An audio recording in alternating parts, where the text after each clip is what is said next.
Good evening and welcome back to Wargaming in a Cave. As you can tell, the summer has arrived.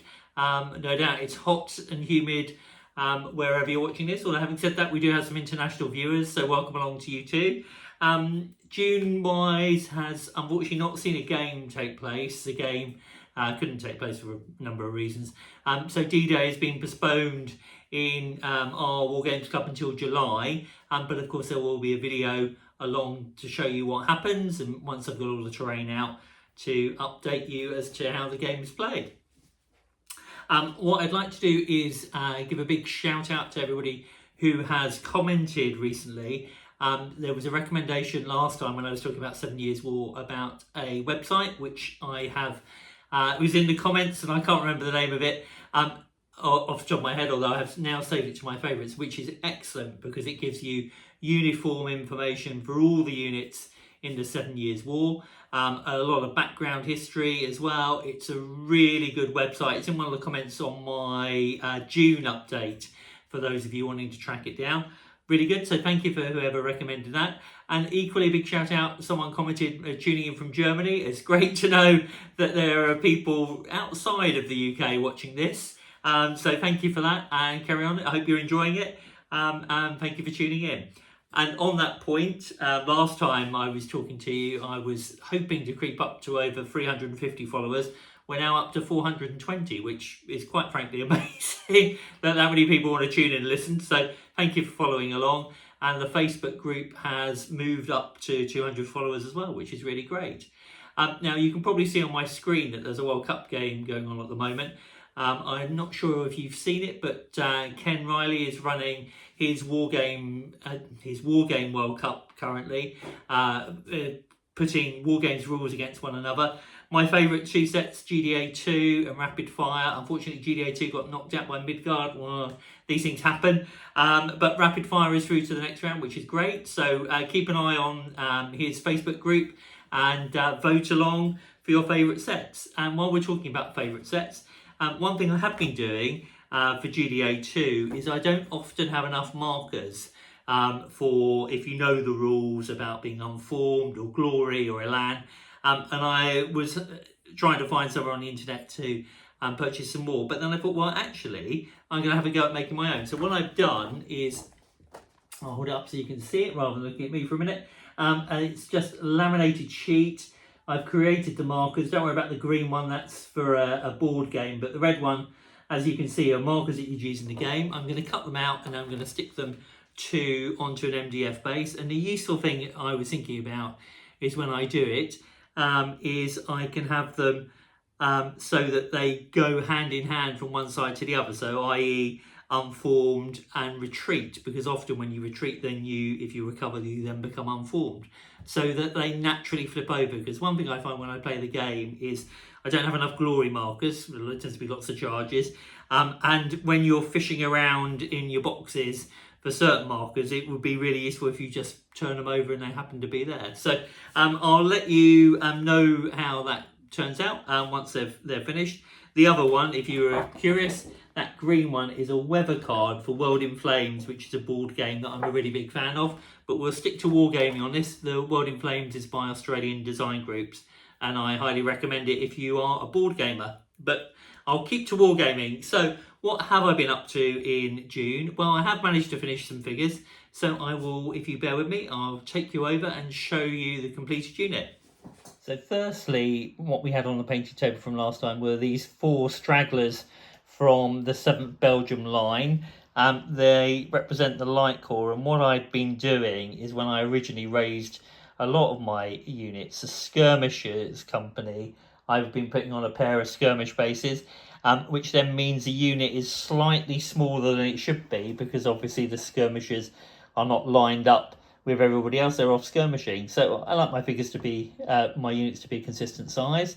So that is the Light Company for the 7th Belgium line that will be going into the cabinet to bring them up to full strength. And what we have next is the Seleucid Pikemen.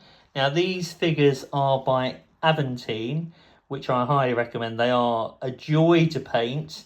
And I hope you agree that I'm really pleased with how they come out, and they look very good. The shields are from Victrix, The pikes are quite vicious, in both in real life, in a practical sense, and you don't want to put your hand on the top of them, and also in when playing with them in the game. For a long time, I think I've mentioned it previously, a Seleucid army is the first army I had when I was 13.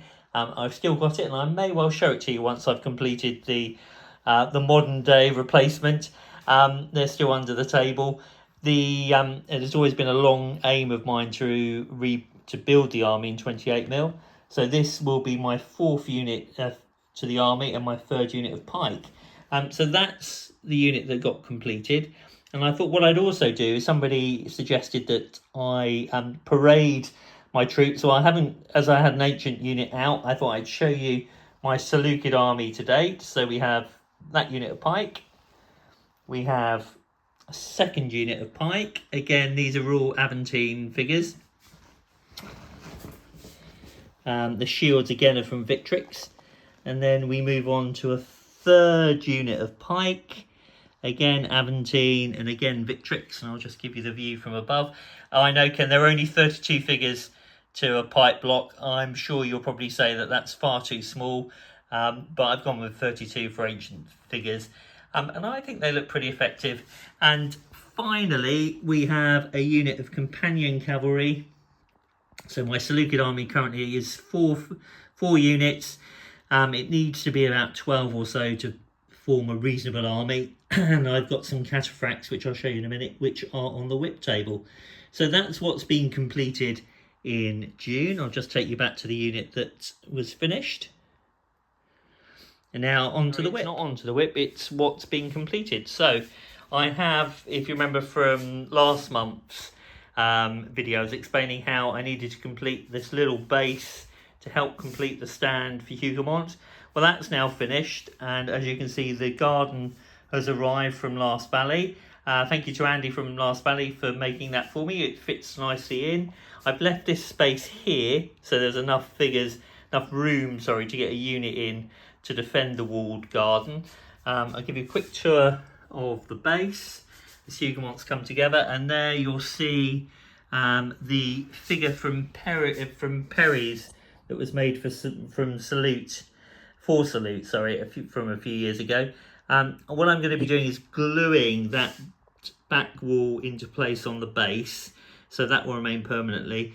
It means that when I come to play the game, those gates won't fall open. I quite like them slightly open like that and being pushed back by the officer. And the rest of the buildings obviously will then just be placed on top. So that's what's being completed in June. Now I'll show you the whip. The Gasworks from Oosterbeek for the Arnhem game continues to make progress. It needs to be honest, it's been very slow progress. So I need to focus on this through July. So that hopefully it's on the finish table by the time I do the July update. And the other main unit I've got on the go at the moment is 7 Years' War Prussian Musketeers. They are coming along quite nicely. Again, progress has been a little bit slow. June's seen a holiday for a short while and it's been quite hot. So painting time has been a little bit curtailed. But hopefully they'll be finished by the July update. So that progress can carry on and I can stay on target to meet my total painted figures for the year. Next unit on the whip table are these French horse artillery figures. I've got their guns as well around the back, and as you can see they are just literally primed. The one on the end has just had his non-oil wash and the others need to follow. So that they are very much in their early stages. Artillery focus. The German artillery crews haven't made a lot of progress since last month. They've had their faces done, so something has happened. But hopefully they too will be done by the end of July. So there we have it, pretty much for June and early July. What will be coming up? Well, I need to crack on and paint some British figures for Waterloo, so that will be my focus for cleaning up. I've got another, I'll be away for a week or so at the end of July, so the July update might be slightly delayed, so apologies about that. But I will be, much to my family's annoyance, I'm sure, taking figures with me to clean up on my holiday. I like sitting in the shade of on the veranda of you when I'm holidaying and just clean up some figures. It's quite therapeutic. Oh, and I quite enjoy it, and that way you can still be productive whilst you're on holiday. We take the car on holiday, so it's easier to get things like files and your snippers through customs than it is if you fly, because I suspect that would be a bit of a problem. But anyway, so productivity will continue. I have spoken about doing another mat. I will do one and update and do a video about how I do it. There's been a bit of a delay in doing that because I've been focusing on getting the Hougoumont base finished. Well, that's now done. So terrain making wise, I can now switch over to making the mat. So for those of you who are interested, that will be coming up.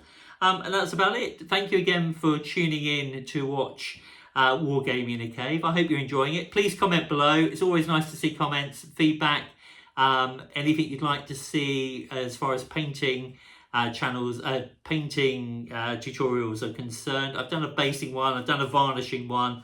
There's nothing else that instantly springs to mind. I might do one on the 7 Years' War unit, or maybe some ancients.